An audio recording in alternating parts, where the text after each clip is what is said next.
You're watching KMNH, kids making the news happen. Hi, I'm Omer. I'm Larkin. I'm Azalea. I'm Tulip. Today is Thursday, July 2nd, and you're watching KMNH News. If you watched some of our past segments, you'll remember that I reported on mascots and even revealed our own, Anchor the Unicorn. But now it seems there's some trouble with mascots. A lot of companies and sports teams' mascots have rooted in racist stereotypes, and the recent protests have led to companies rethinking their products' packaging. According to a News for Kids article, most of these products and foods show some sort of depiction of a happy black servant, usually female. The most notable of these products is Aunt Jemima pancake syrup. Quaker Oats, the company that owns Aunt Jemima, was one of the first to announce any sort of reevaluation or change.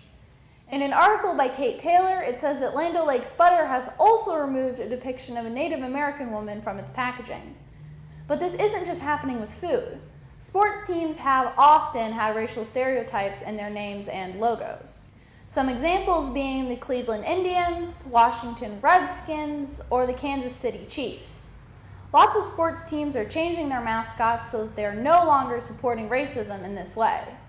So, if you didn't know, our KMNH mascot is Anchor the Unicorn. So to be sure, we did all of our own research to make sure that unicorns have never represented racist beliefs or stereotypes. And it looks like they haven't. In fact, unicorns are symbols of purity and peacefulness.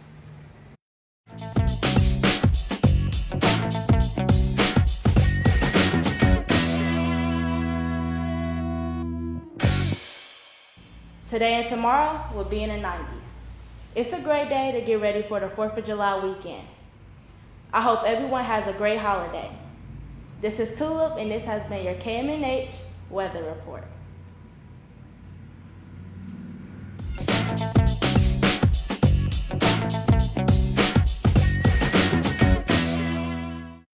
This holiday weekend, according to Tulip's KMNH forecast, it's going to be sunny and hot. And so we here at KMNH thought that we could share some creative ways to stay cool. How about creating a necklace made of what else but ice cubes in plastic bags? It may not be the most fashionable necklace, but it beats having heat stroke. All you need is some small plastic bags, some string, and of course water to freeze some ice cubes. We also found a suggestion that you just freeze your sheets. That sounds weird. And it sounds counterintuitive, but eating hot food to cool down, but there's some evidence that this works. According to cafemom.com, when you eat spicy foods, it raises your body temperature, which can make you sweat, which in turn can help you cool off faster. And the third thing is, if you have a trampoline, just put a sprinkler under it and turn it into a spray and jump.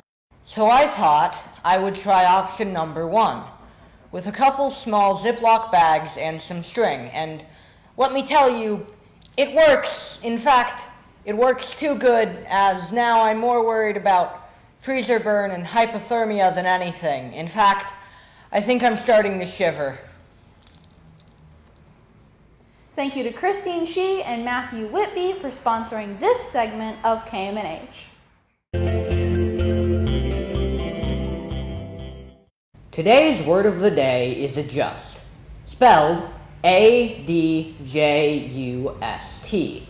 Adjust is defined as to alter or move something slightly in order to achieve the desired fit, appearance, or result. For example, you might use this word in a sentence like this: he smoothed his hair and adjusted his tie. You can also adapt or become used to a new situation. Right now, we are adapting to many things in many ways due to COVID-19 and many other new circumstances. Some ways we are adapting right now is in terms of education and how schools will work this coming up school year. Another is how we are now making reservations to go to the pool, as well as having a limited number of people in public areas. We're also adapting to wearing masks and social distancing with those around us. There are many ways we're currently adjusting in order to stay safe and healthy, but hopefully we can go back to normal soon enough. From the semicircle structure to the fountain out front, the Hall of Justice is almost an identical twin to Cincinnati Museum Center. For the longest time, this similarity and possible connection was just speculation. But according to an article on the Museum Center by Grace Dobush, the Cincinnati Enquirer confirmed in 2009 that Hanna-Barbera background supervisor Al Muir had been inspired by Union Terminal when he worked on what would become the Justice League's headquarters. If you haven't had enough of DC characters, several different movies like Aquaman and Shazam, as well as new movie adaptations for characters like Black Adam and a new Batman movie are scheduled to release in 2020 or 2021. Of course, there are always new comic issues in the making, so look forward to more epic adventures with all your favorite heroes.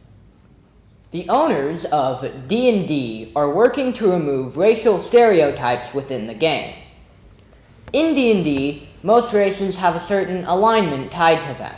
Humans, elves, gnomes, and halflings are usually on the good spectrum, while races like the tieflings, half-orcs, and dark elves are more so on the evil side.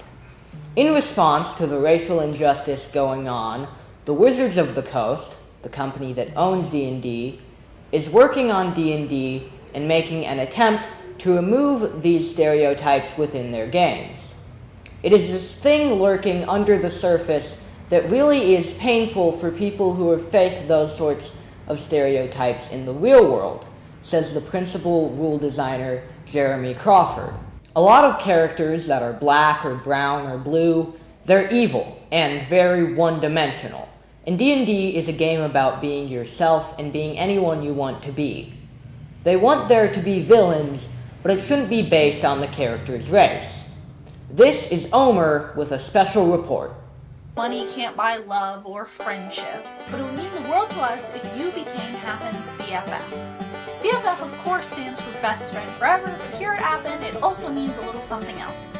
Business, family, and friends. All you need to do to become a BFF supporter is make a small donation.